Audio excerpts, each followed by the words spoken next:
Assalamualaikum warahmatullahi wabarakatuh. Kembali lagi bertemu bersama Ibu Gina. Iya, kali ini Ibu akan membahas mengenai TO9 UTBK. Oke, saksikan terus ya. Baik, kita mulai saja untuk nomor 61. Oke, di sini pernyataan manakah yang tepat mengenai reproduksi Pteridophyta? Apakah A, B, C, D, atau E? Ya, jawab. Baik, pertama-tama kita harus tahu dulu apa itu Pteridophyta. Pteridophyta merupakan tumbuhan paku ya. Nah, ini adalah tumbuhan paku. Nah, selanjutnya kalian harus mengetahui apa saja sih yang menjadi ciri dari tumbuhan paku ini. Baik, kita lihat yang pertama. Ya, yang pertama tumbuhan paku merupakan tumbuhan konmus yang berspora ya.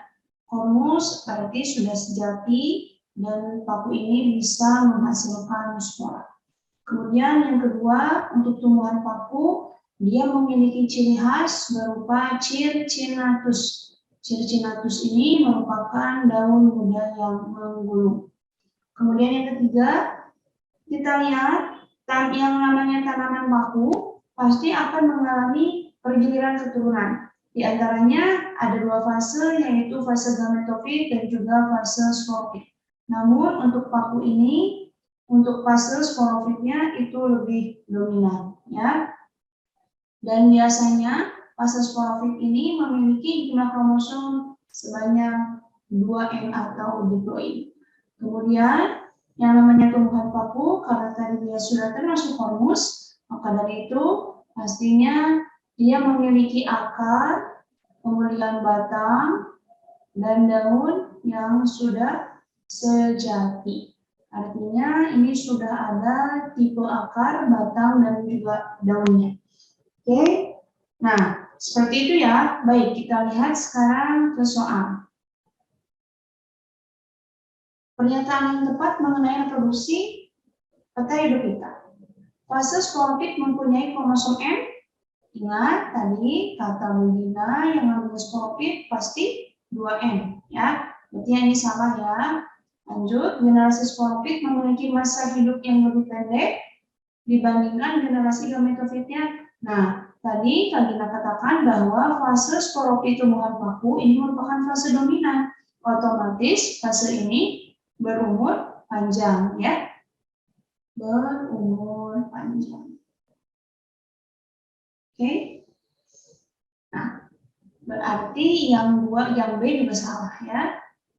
Yang ini juga salah. Yang C, spora Pteridophyta akan membelah secara meiosis dan tumbuh menjadi protamium yang haploid.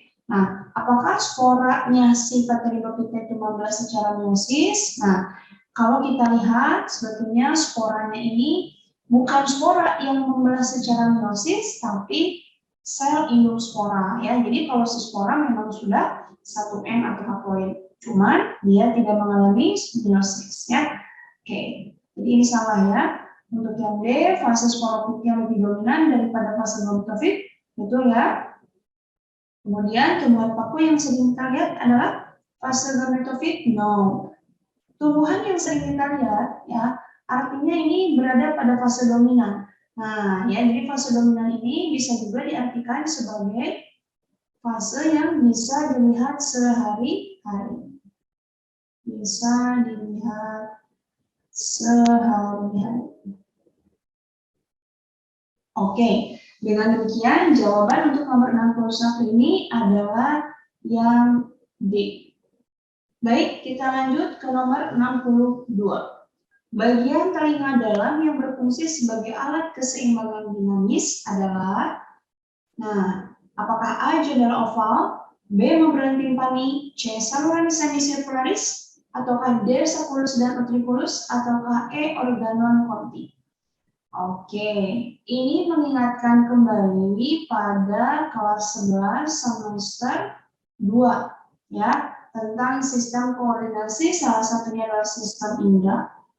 Kalian masih hafal struktur dari telinga? Baik, Kak Gina akan gambarkan dulu gambar dari telinga ya. Gambaran dari telinga kita.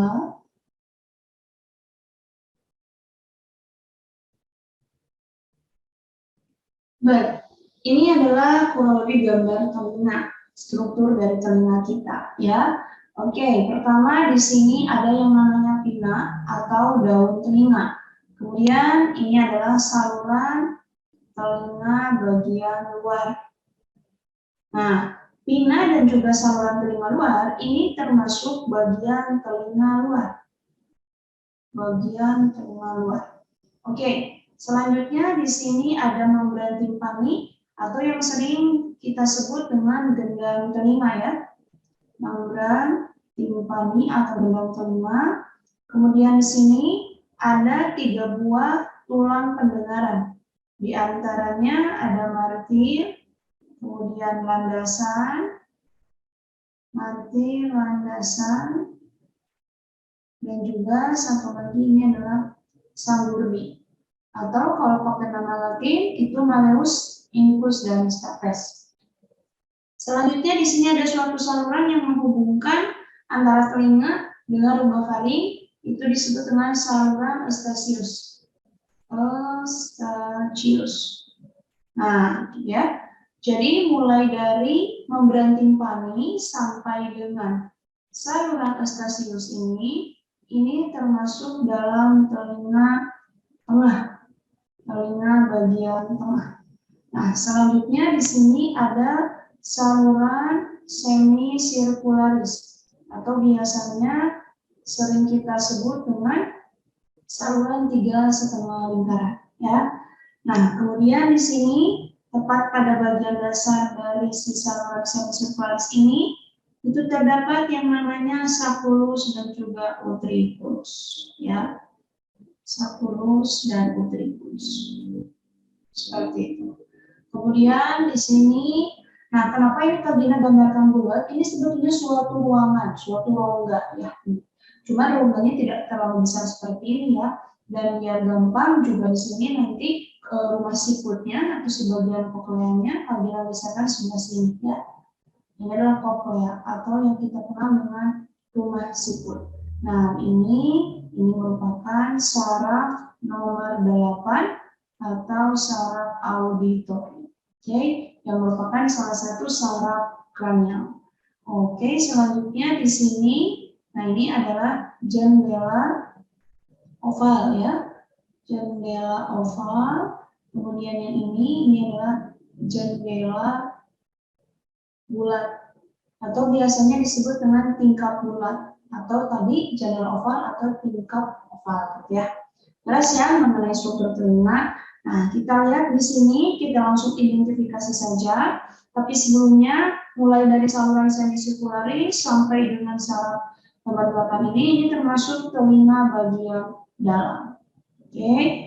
Baik, sekarang kita identifikasi ke optionnya saja langsung ya. Nah, apa fungsi dari jendela oval? Jendela oval ini fungsinya adalah sebagai salah satu alur penjalaran impuls, ya, penjalaran impuls, terutama saat si impuls itu sudah sampai ke bagian tulang pendengaran ini yang 3 tadi ya, sudah sampai pada martir, landasan sanggurdi atau kita kenal dengan yang namanya ossicle ya atau tulang pendengaran. Nah, baru nanti dihubungkan ke dalam koklea ini melalui jendela oval ya. Jadi bukan yang A ya. Kemudian kita lihat yang B. Membran timpani. Apa fungsi dari membran timpani? Fungsi dari membran ini adalah dia bisa mengubah gelombang bunyi menjadi getaran. Nah, gitu ya. Selanjutnya getaran ini nanti akan dihubungkan melalui osikel-osikel ini ya. Nah, selanjutnya saluran semisirkularis. Untuk apa saluran ini? Nah, saluran semisirkularis ini dijadikan sebagai alat keseimbangan. Alat keseimbangan. Alat keseimbangan apa? Tepatnya alat keseimbangan dinamis. Nah, maksud dari alat keseimbangan dinamis ini dapat berperan sebagai reseptor dari posisi tubuh kita. Posisi tubuh kita. Ya, atau bisa dikatakan sebagai suatu alat yang bisa mengetahui posisi tubuh. Ya, nah seperti itu. Di dalam saluran semisirkularis ini terdapat cairan, ya. Nah, cairan ini dinamakan sebagai endolimfu.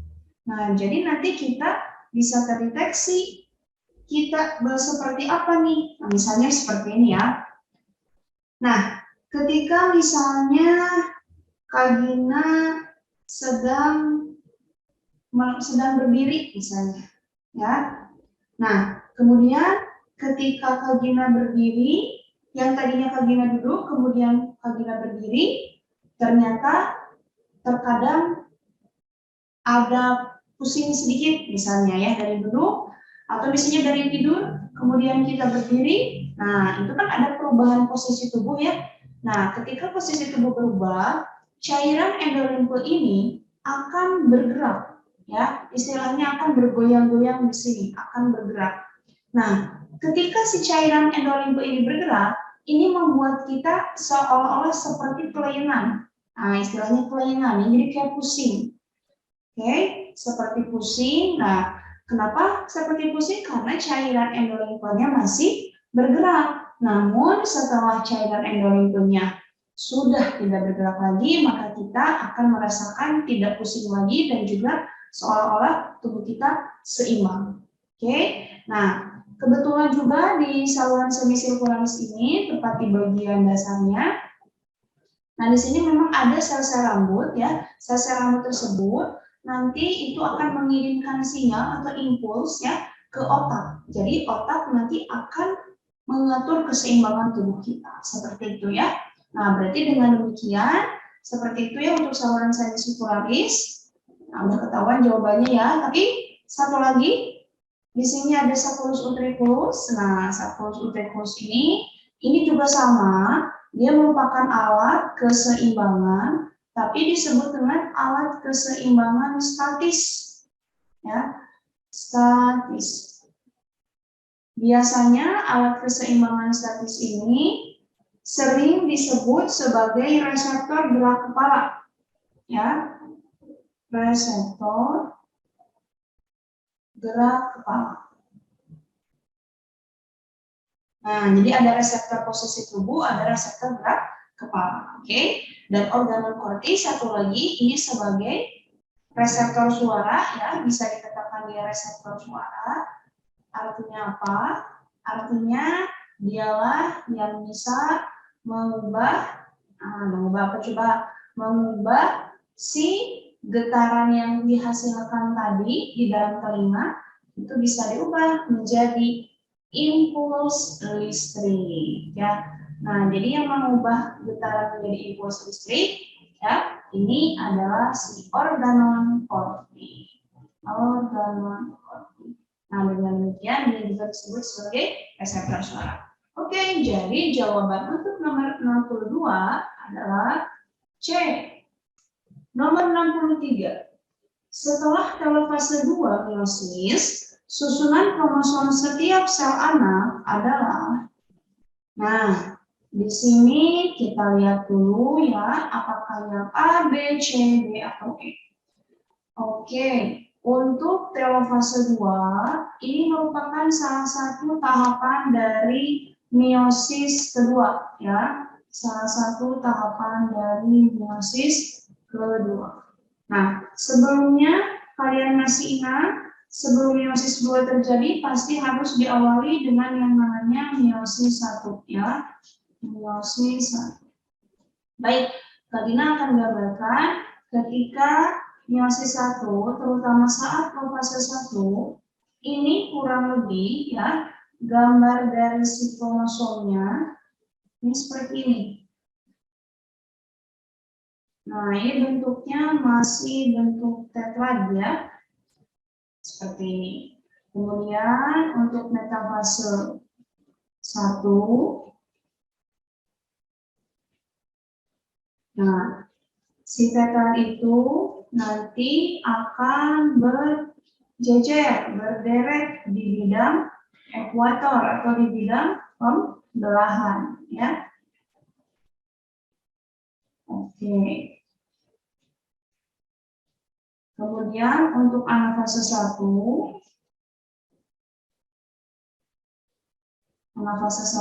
di sini si kromosom tadi, si kromosom homolog tadi ini sudah mulai memisahkan diri ke kutub masing-masing ya. Oke. Dan untuk telofase 1, nanti di sini untuk telofase awal, nah ini akan terbentuk seperti yang ke-8, mengalami penebalan di bagian tengah di sini, kemudian membran inti muncul kembali, dan nah, bentuk kromosomnya begini. Ini masih telofase 1 ya. Nah, di sini sudah terjadi reduksi kromosom, jadi jumlah kromosomnya 1N atau haploid. Nah, bagaimana sekarang ketika meiosis kedua? Nah, ya, kita lanjut di sini. Nah, ini kan melanjutkan dari telofase 1, maka nanti si kromosom yang terbentuk itu seperti ini. Oke, ini profase 1 ya, say. Profase 1. Nah, sekarang untuk metafase 1-nya, maksudnya metafase 2-nya yang berderet di bidang ekuator adalah kromatid atau kromosom dengan 2 buah kromatid atau dengan kromatid yang berpasangan ya. Ini metafase 2. Kemudian untuk anafasenya, untuk anafase 2 nanti di sini, nah ini sudah si kromosom yang terdiri dari 2 kromatid tadi ini sudah berpisah ya. Jadi si kromatidnya sudah atau si kromosomnya sudah terdiri dari 1 buah kromatid. Dan selanjutnya untuk telofase 2, nah untuk telofase 2 di sini, telofase 2, nah pastinya bentuk seperti ini. Oke. Dan ini yang sampai adalah bentuk kromosom dengan 1 buah kromatid. Kalau jelasnya per satu selnya setelah telofase 2 ini adalah seperti ini. Kromosom dengan 2 buah, maksudnya kromosom dengan 1 buah kromatid ya. Dan masing-masing tentunya 1N. Oke, kita lihat berarti di sini setelah telofase 2 meiosis, susunan kromosom setiap selanjutnya adalah haploid, dan kromosom masing-masing tersusun dari 1 kromatid tunggal. Di 1 kromatid tunggal ini digambarkan seperti ini. Ya. Oke, di nomor 63 jawabannya adalah C. Oke, kita lanjutkan lagi ke soal nomor 64. Diketahui urutan basa nitrogen pada rantai nukleotida DNA awal adalah ACC, GCC, TAA. Jika terjadi adisi basa nitrogen T di awal rantai, maka rantai yang akan terbentuk adalah, nah, di sini adalah kasus terjadinya adisi. Apa itu adisi? Adisi adalah kasus penambahan, ya. N berasal dari kata N, penambahan. Nah, jadi bisa saja di awal, di akhir, atau di antara basa nitrogen ini bisa adanya penambahan dari basa nitrogen, ya. Nah, katanya di sini jika terjadi adisi basa nitrogen T di awal rantai, apakah yang terjadi? Nah, jadi begini guys, untuk DNA awal, nah DNA awal Ini kan urutannya A, C, C, G, C, C, T, A, A. Nah, jika terjadi adisi, maka kita lihat ya, misalnya adisinya tadi di sini yang warna hijau nih. Nah, jadi DNA yang akan terbentuk, DNA akhir aja ya kita bilangnya. Nah, jadi susunannya bukan ACC lagi, tapi jadi TAC, kemudian yang ini dan ini GCC, maksud kalian CGG. Oke, ulangi ya. Nih, set. Oke, nah ulangi. TAC, CGC, CGC, oke. Kemudian ini CTA, CTA, A. Nah, gitu kan? Nah, jadi nanti A ini akan bergabung lagi dengan basa nitrogen selanjutnya seperti itu. Nah, dengan demikian DNA akhirnya yang akan terbentuk dia adalah TAC, CGC, CTA. Jadi jawabannya adalah B. Begitu. Ya. Oke. Nomor 65. Proses denitrifikasi melibatkan perubahan apa menjadi apa? Apa itu denitrifikasi? Nah, ini adalah kebalikan dari nitrifikasi. Kalian masih ingat apa itu nitrifikasi?